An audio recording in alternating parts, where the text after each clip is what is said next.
Hey, good morning, everybody. This is, I don't have a whole lot of followers, but this is to anybody who is following me. Um, I'm Sifu Mark. It is the end, coming to the last quarter of 2021, and I just wanted to tell you about some new updates that's coming on. Uh, so, basically, for those of you who've been wondering, this last year I've been in Rochester, and I've moved here, I've relocated here for lots of reasons. Mike Tyson used to say, everybody's got a plan until they get punched in the face. Well, those of you who've known me for the last 10 or 15 years or more, you know that I'm a lover of my country. I love America. I am a veteran. I served over 12 years in the military. I'm a martial artist for over 20 years. I've been teaching Chinese Kung Fu and Israeli Krav Maga. And I'm a lover of family. You know, I have a father of 4 kids. And now I've recently been remarried. I have two more sons that I have in my family, so I have a total of 6. You know, so anyways, I just want to talk to you today about martial arts, or about the self-defense program in general. So again, Mike Tyson's quote: "Everybody's got a plan until they get punched in the face."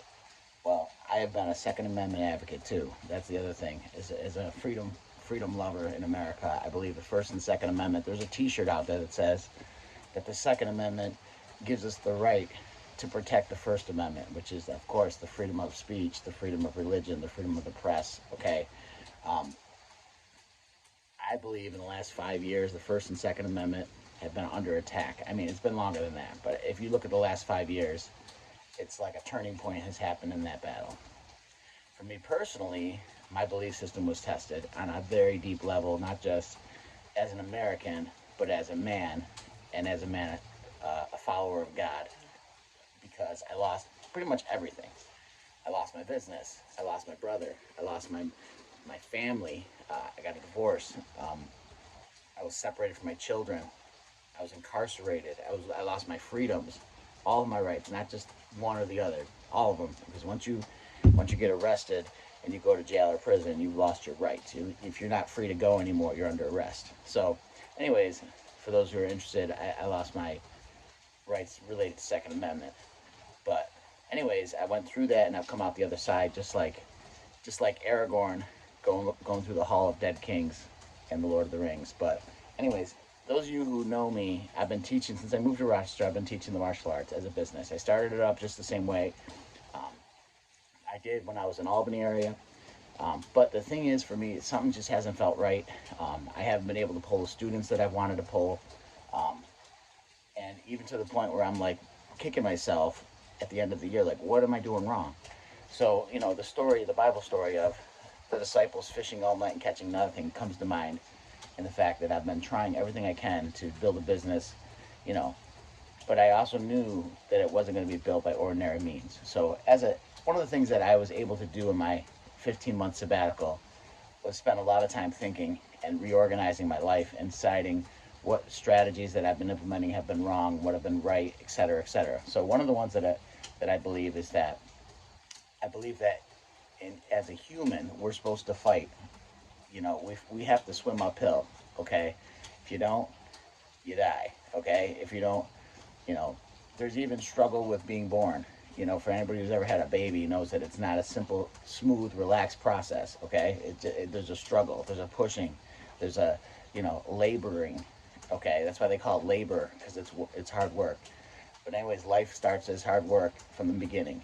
And the whole life, if you don't struggle to get good grades, you don't struggle to get a good job, you don't struggle to work hard at your relationships, you know, you don't struggle to keep a clean house, et cetera, things just disintegrate, deteriorate.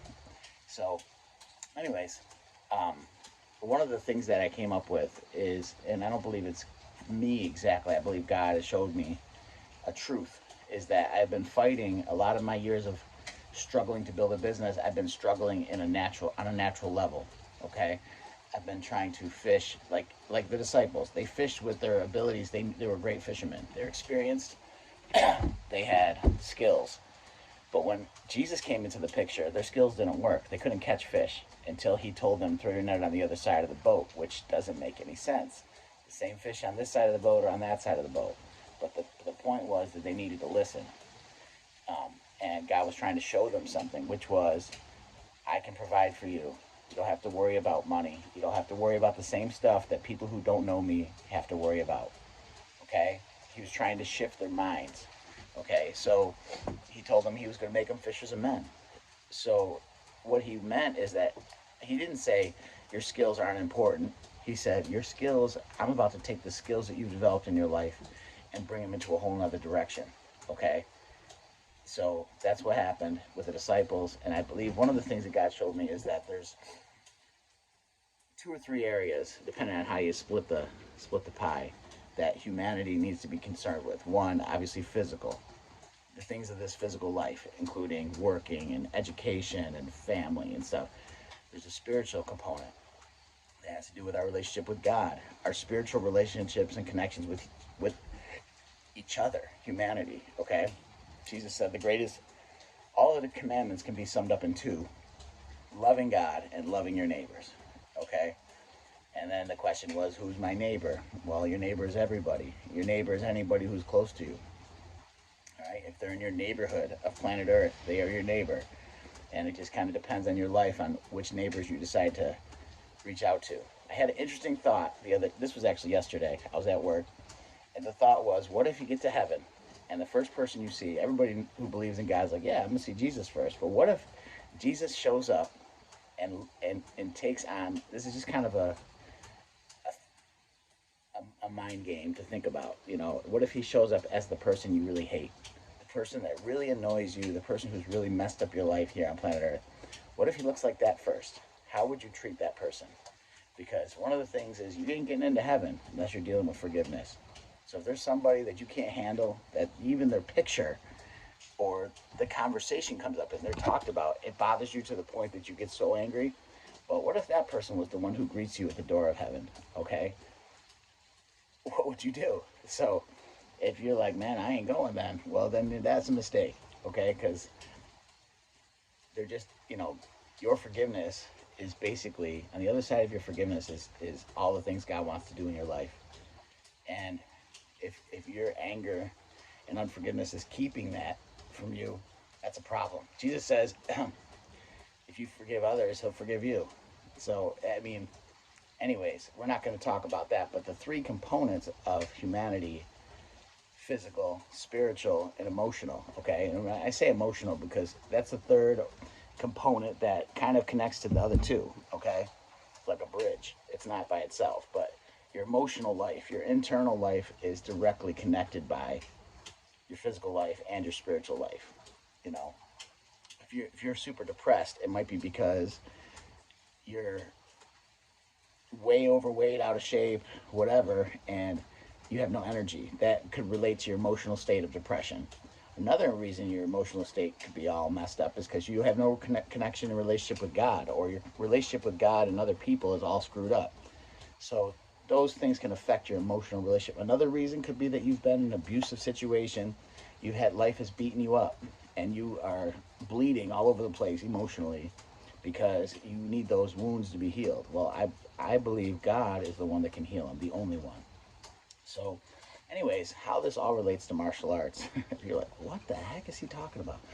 For those of you who don't know me, it's very hard to follow my conversation, so I understand if you're confused. But basically, this is what when I got out of prison, okay, and I moved everything to Rochester, back to my original hometown. I started a studio. One of my ideas was to have a spiritual program and a martial arts program, okay? The martial arts program having to do with the physical, and the spiritual program having to do with the spiritual. There is such thing as spiritual warfare, okay? A spiritual battle, okay?